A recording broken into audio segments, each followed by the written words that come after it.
the President, and I thank him for calling, checking how we are, and assuring us that he told everyone to stand down, the military, the PNP, and the NBI. But I told him, sir, the NBI has been lying to us. Sabi niya, hindi, susunod sa kanya yung NBI. Sabi ko, sir, with all due respect, nandito naman si Sec. John Vic, siya na mag-report sa'yo. So, dun sa mga nagsasabing this is staged or whatever, di ba, we allowed every single transparency measure, we allowed the investigation. In fact, pag-akyat namin ng 5th floor, kahit wala sa usapan, sabi po ni Secretary Remulla, ibaba ang mga armas ng OSAA.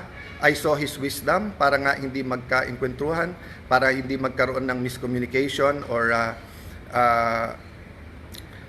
hindi questionin ang intention ng bawat isa. Pinababa ko sa mga OSAA yung mga armas. Sa 5th floor yon. We went to the first floor, nakita nyo naman yung press con. After the press con po, may nahuli na sinasabi niyang confidential assistant, confidential agent po siya. Confirm po yan at kinasuhan na po yan. At sinabi din po niya kung sino nag-utos sa kanya na taga-NBI. It is about this time na nagsimula palang mag-iba ng narrative ang NBI. Biglang umamin na nandun at biglang may sulat daw na ang GSIS ay nag-request ng security.